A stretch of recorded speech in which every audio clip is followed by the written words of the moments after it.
Good morning. As we go to the Chumash of today, the Chitas of today, we start to Pnu Parshas Truma, which we're holding chapter 25, verse number 1 in the book of Genesis. God spoke to Moshe, saying, speak to the Jewish people. Truma, and they should take for me a Truma, an offering, a separation. Me'ez, Kolish, from every person, which is heart inspires. You should take this offering. What's the meaning of the word li? Lishmi. It needs to be taken for the sake of heaven, for the sake of God. Truma, what's the meaning of the word truma? Truma actually means a separation. They should separate them from their property for me. She says an expression of the davar, an expression of goodwill. In French, old French, it's a gift. Amar Abisena, our rabbis tell us, the word truma is mentioned here 3 times. 3 different times the word truma denotes 3 different offerings that were mentioned here. One is the offering the Becca shekel, the Becca, half a shekel. Every Jew, every male, gave a half a shekel. We read it yesterday in the synagogue, in the month of Adar. Over here, we're talking about every Jew gave a half a shekel for the building of the Mishkan. So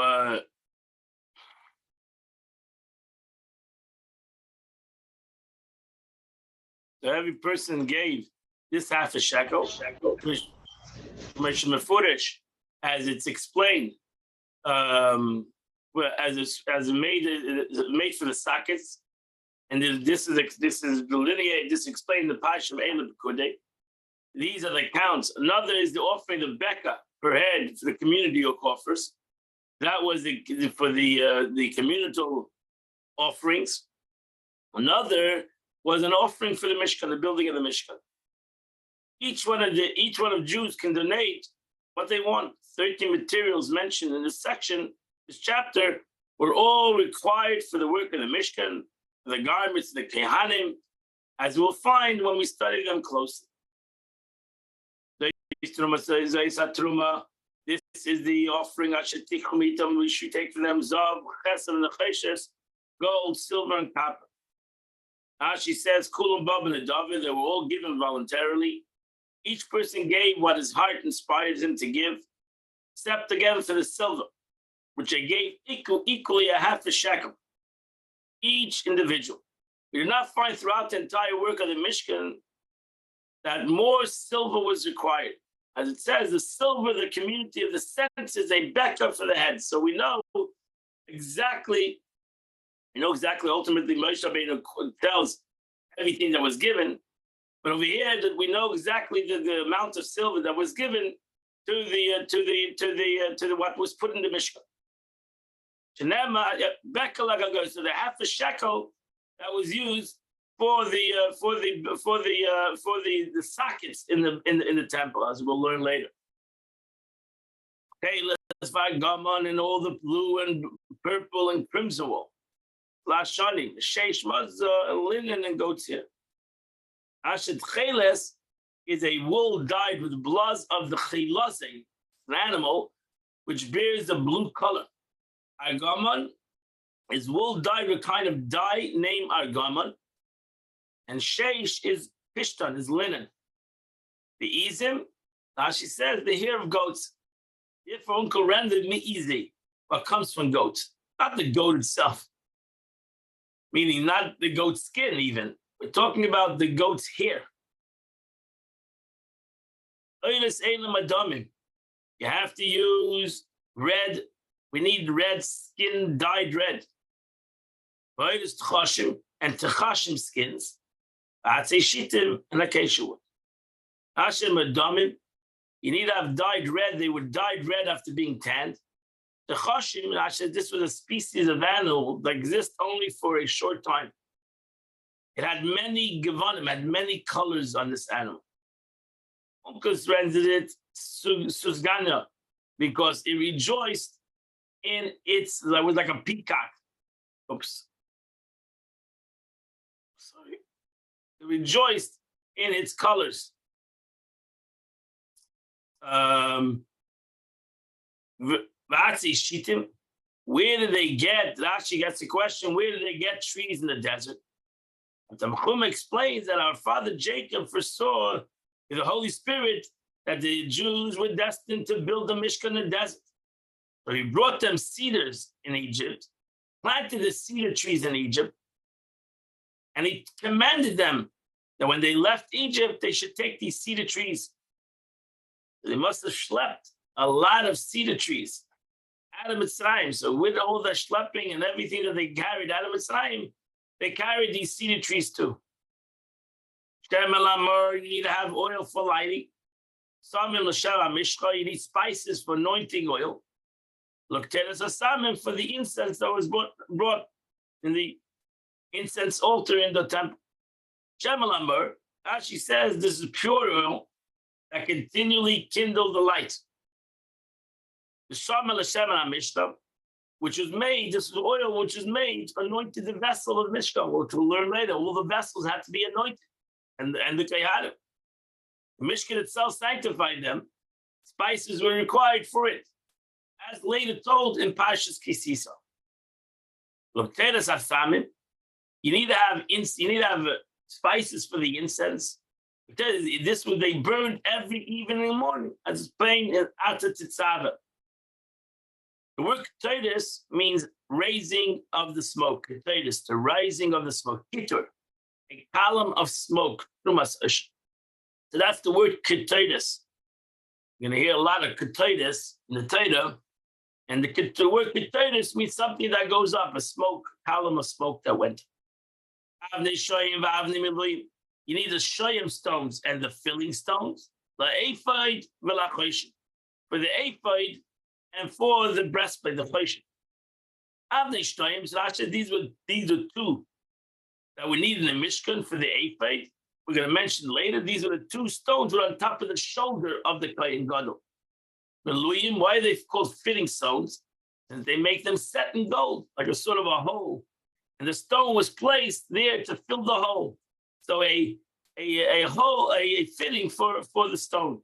They're called filling stones. The place of seat, which betzes is setting.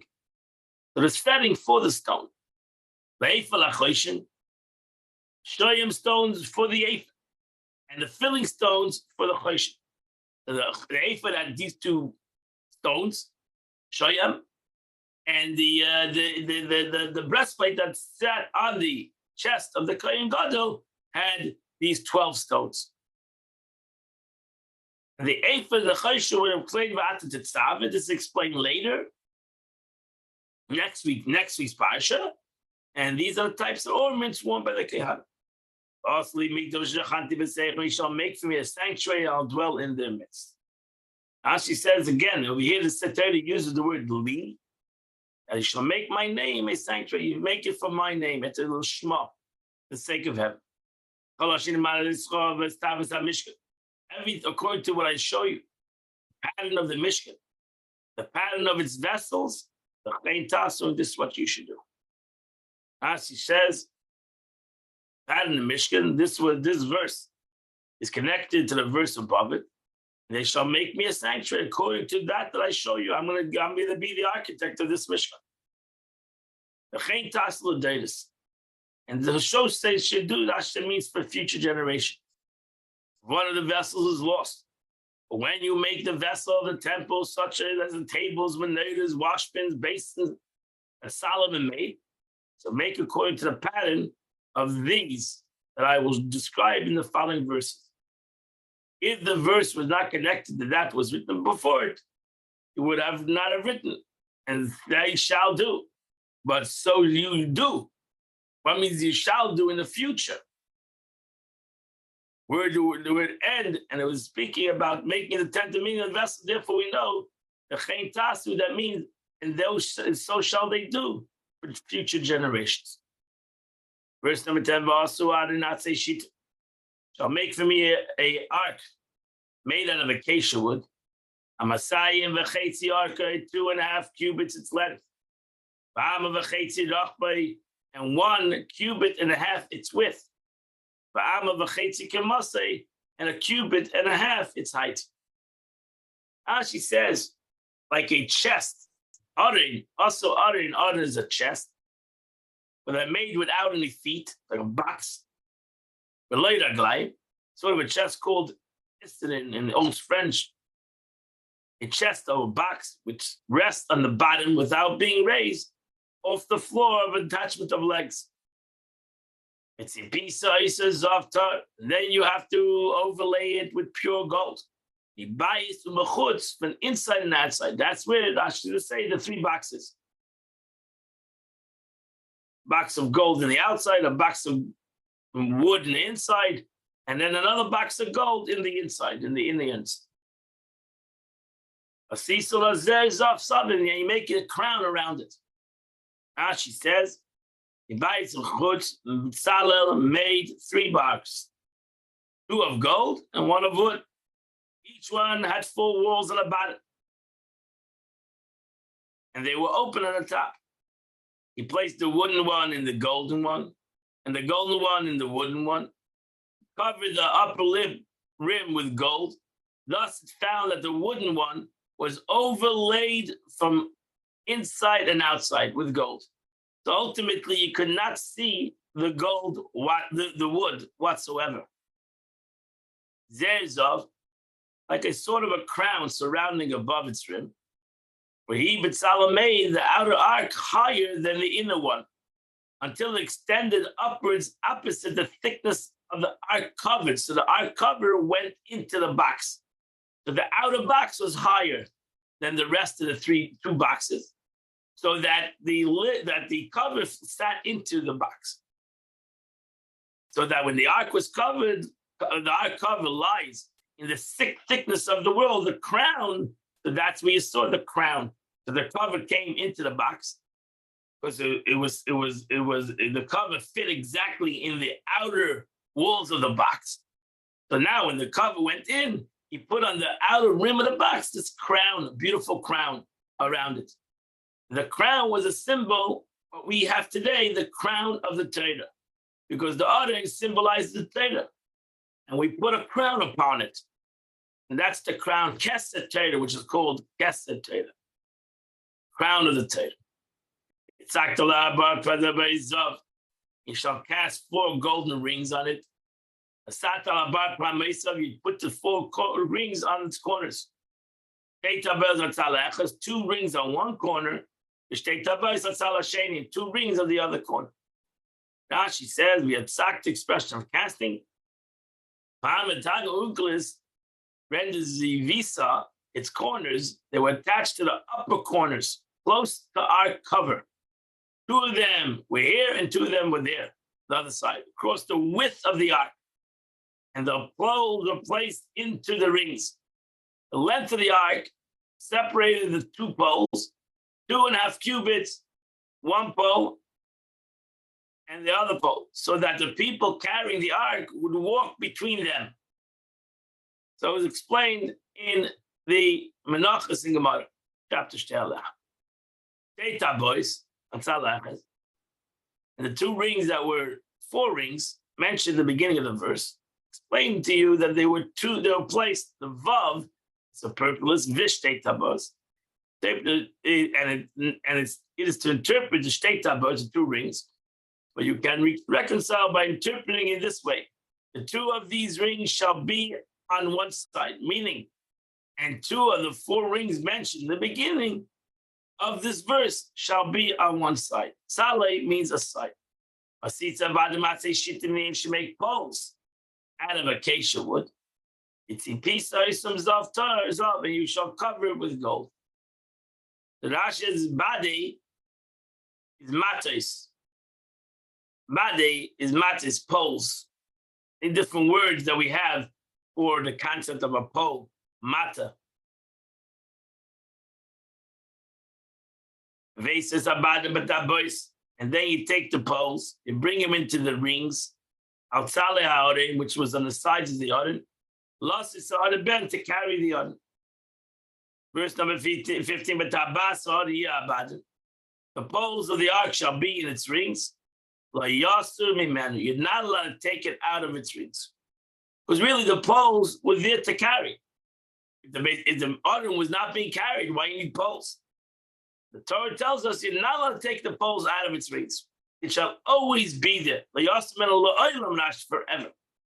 Every other thing that had poles for carrying were taken out after you carried it.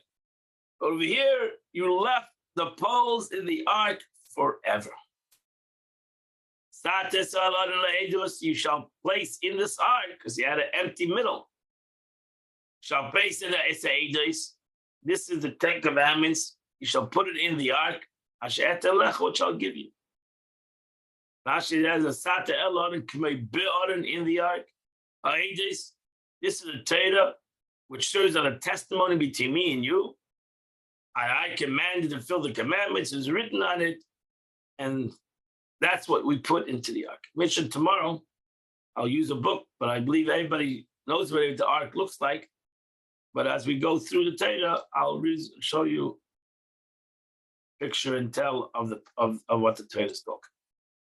That completes the Chumash for today. We now go to the Tanya of the day. So we are holding, I believe, chapter 29 of Tanya.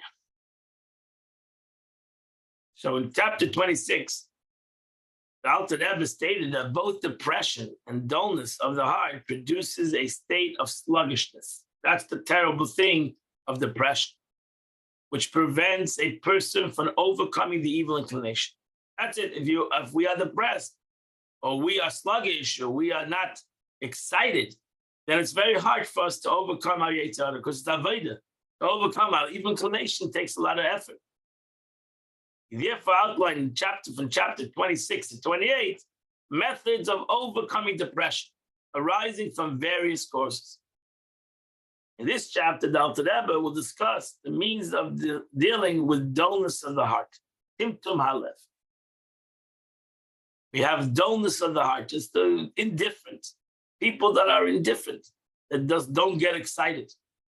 After describing the state more clearly.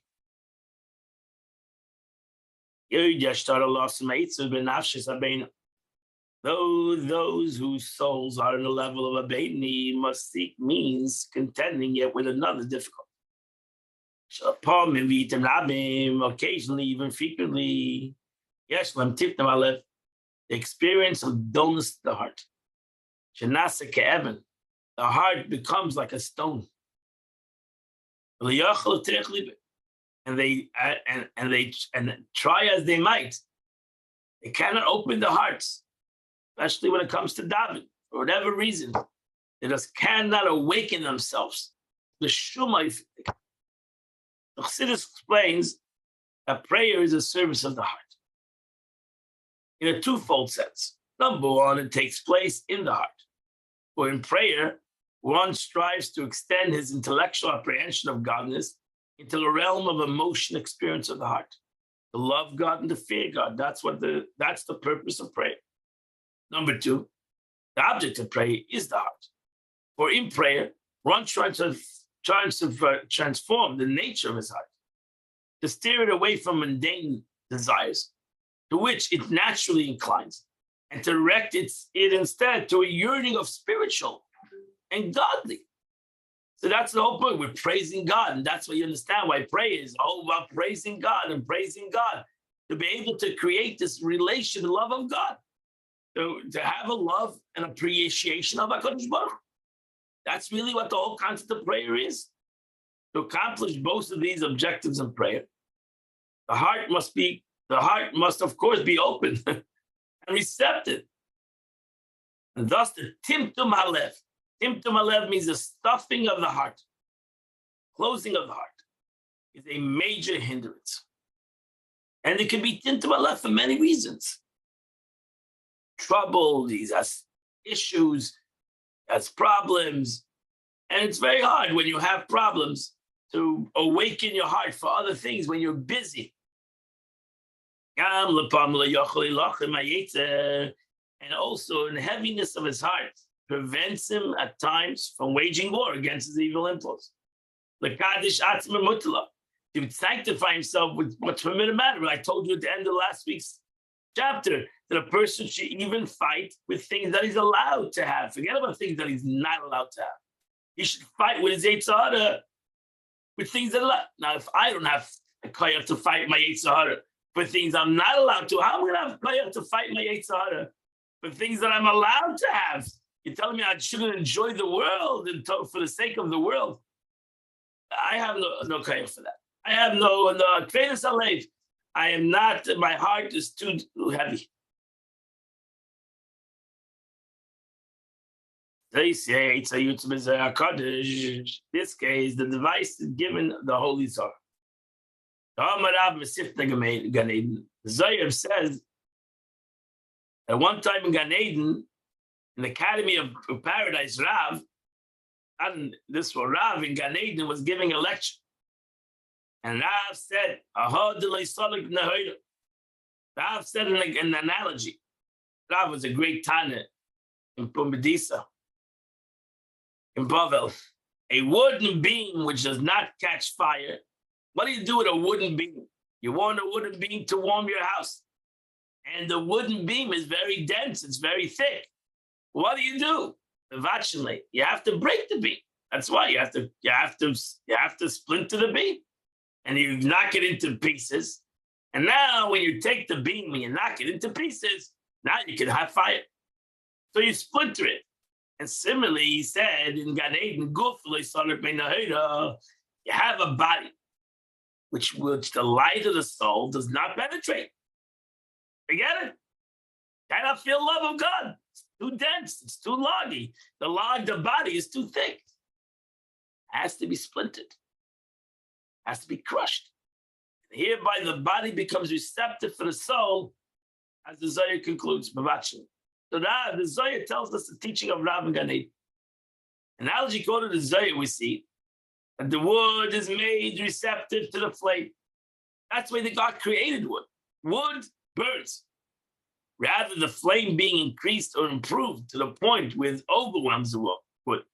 And similarly, with the incentive of the heart, the Timtola must be eradicated by removing its underlying cause, as the Alter Rebbe described. Rather than overwhelming it by increasing intellectual light or contemplation, it needs to cause it's too thick. That's the problem. Now, the teaching of Rav is that fire will affect wood. The problem is it's too thick. And therefore, the way to do it is to break the wood. Still the same wood, but it's broken into pieces. And so too over here. Reference the light of the soul, which this case does not penetrate the body, means that the light of the soul and the intellect does not illuminate too much. To such an extent to prevail over the coarseness of the body. The body's too coarse. The soul was given to penetrate the body. God did not do something that they wouldn't fit together. So God put the soul in the body so the body would be elevated. The problem is, the body's very thick. So not the something negative in the soul, something in the body that pushes, and not something negative in the body either per se, it's just too thick. Even though a person will understand and meditates in his mind on the greatness of God, a person that's intellectual. I'm talking about a person that's not intellectual. He is intellectual. The problem is, he's learning the word of God, which is compared to fire. He's learning the fire of God. It's not penetrating him. It's the fire is not catching on. And in mitvas v'nitva mechotocha, he pushes the fire of his soul that he's learning and he's comprehending. It does not implant it in his mind to the point where it enables it to prevail over the courses of his life.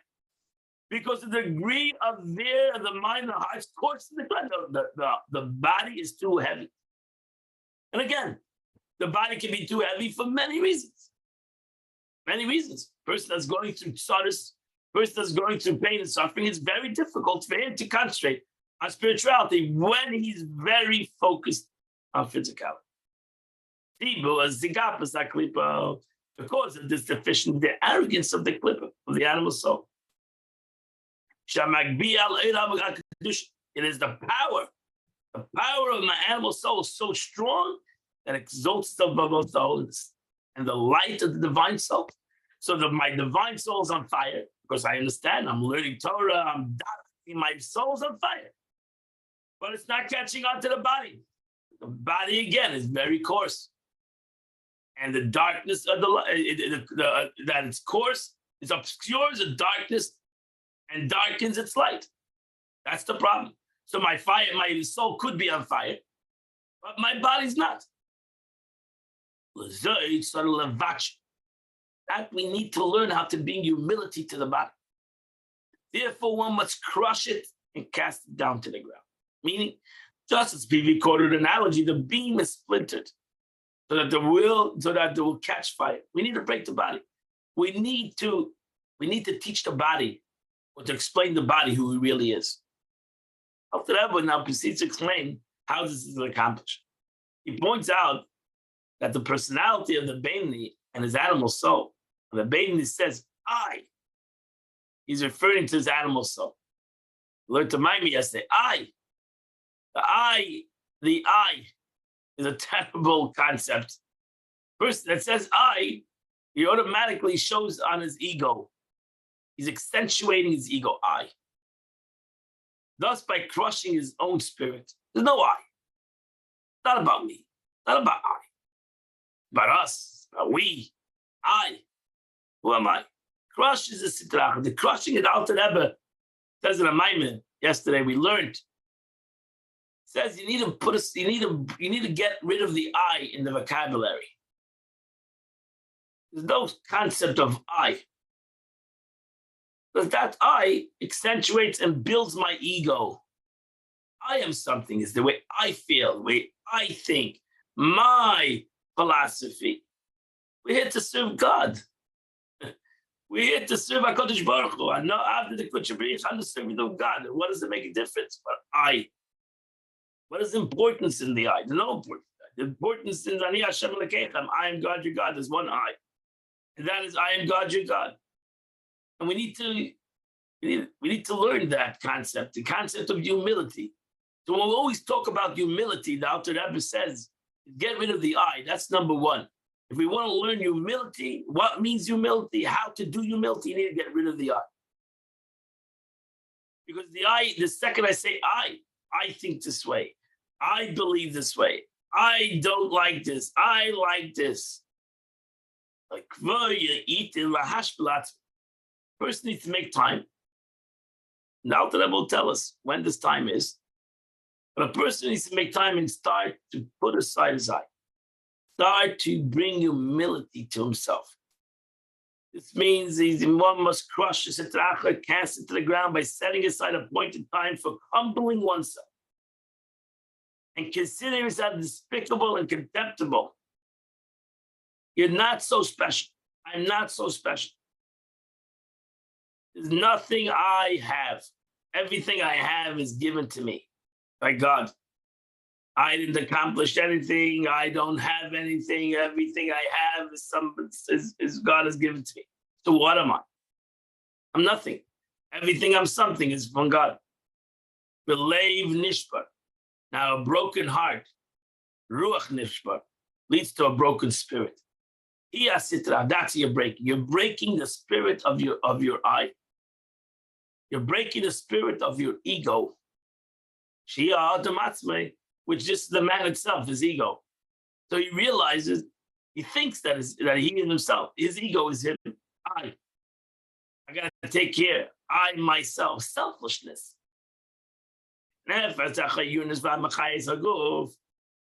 For his heart, the vital soul which animates the body is full of strength as it's in birth. And that shows that this is the man, his ego. So what is his ego? Man is selfish. And he's thinking only about himself. And And everything is according to what he thinks. His I thinks. And what his I wants. And what his I needs. It's all about himself. And that we need to bring humility. It's not about me. I'm here for a mission. I'm not here for myself. As a Yid, as a Jew, for sure, I'm here for a mission. I'm here as a mission for God. Famous statement in the Torah, when they asked Eliezer, the servant of Abraham, who he was, he said, Eved Avram Alechi. I'm not anything. I'm the servant of Avram. That's my mission. It's not important who I am. I am the servant of Abraham. Because I'm on a mission for Abraham. So I'm like Abraham. Who I am, I'm the servant of Abraham. What should a Jew say who he is? I am the servant of God. I'm a servant of HaKadosh Baruch Hu. Who am nobody. I serve HaKadosh Baruch Hu. I'm here to serve God. I'm on a mission. I'm here to do a mission. Serve God. Because your nefesh of says, No, you're not on a mission. Animalistic soul says, no, you have your own identity. Yeah, you're on a mission, but it's you that's on. I am not. It's you. It's not God didn't send any guy. He sent you. You have your own identity, and you are here in the world because that's you're a human being. You're special. There's nobody like you, and you have your own identity. That's what Nefesh B'Amis says. That's what Nefesh B'Amis tries to accentuate the I. And also, you know what? God, you have a mitzvah. You have God's commandments. But it's first you. You come first. And how does God fit into me? I'm primary, and God is secondary. That's what your Nefesh B'Amis says. Nefesh B'Amis doesn't say you don't know God. He says that you are primary. That's your nature. We do feel primary. With regard to the divine soul, within him, it says, the soul which you gave within me is pure. The word within me cannot be understood as referring to the body alone. The body can't speak for itself as a complete man. Thus, it refers to the animating soul. Therefore, the words which you gave within me implies that the man itself, who is saying these words, is not identified with the pure soul, meaning the divine soul is a thing apart, which has been placed within me, the body and the animal soul, accept and explain something. So a person says every morning, the Shama Shinasata bi, which is amazing. So next day I'm saying, I am me. And the Abish to put in me a godly soul. That means that there's me, and the Abish to put in me a godly soul. So now the me has to contend with the godly soul. And that's the struggle. And the big problem is, how big is me? How big is the I? And the bigger the I is, it's going to be very hard that the soul that's put into me should overcome me.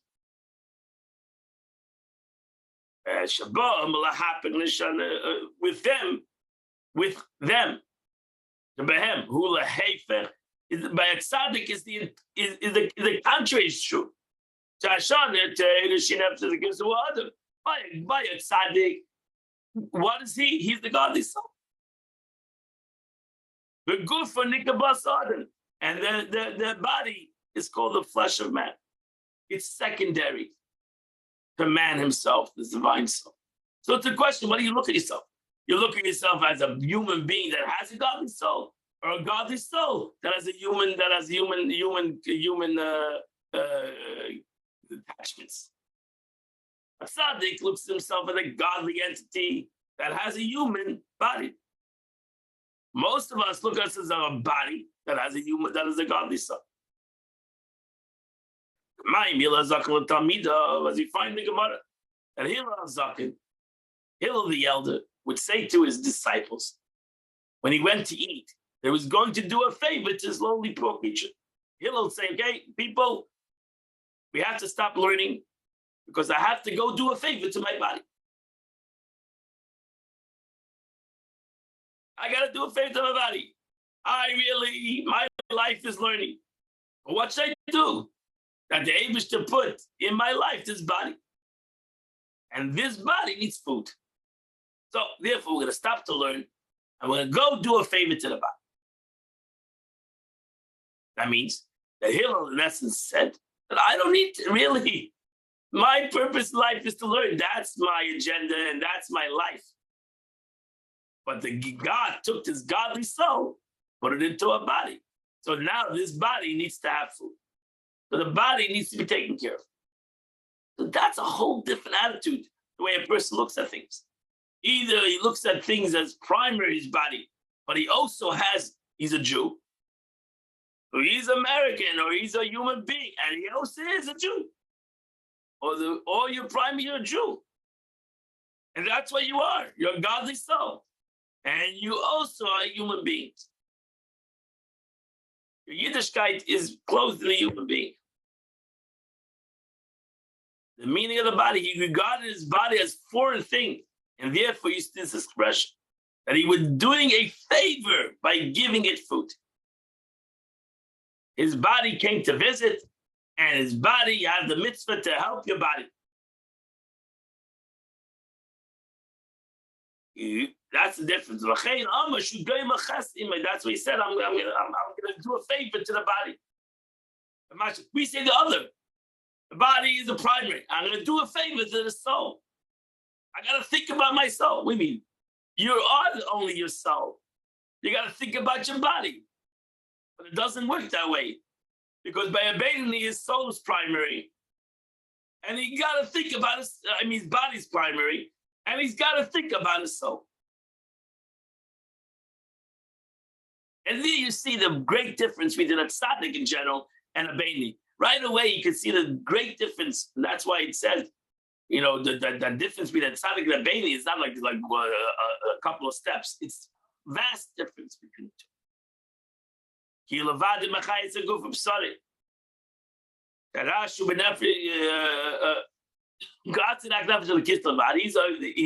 only a godly soul. So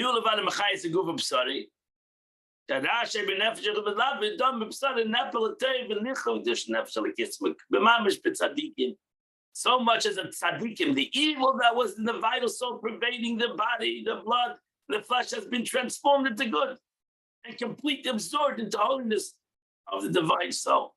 And thus, the divine soul is man himself. By a tzaddik, his divine soul is who he is. But by us, it doesn't work that way. As after that, but we'll continue. My friends, today is the 28th day of the month, which is chapters 135 and chapters 139. If you do chapters 135 to 139, you would do the chitas of the day. Mitzvah today, we're going to have a class in Tanya, Be'ezat Hashem, and surely we'll meet you in Mitzvah tomorrow. We'll continue the chitas of the day at 8 a.m. Have a wonderful and beautiful, happy and healthy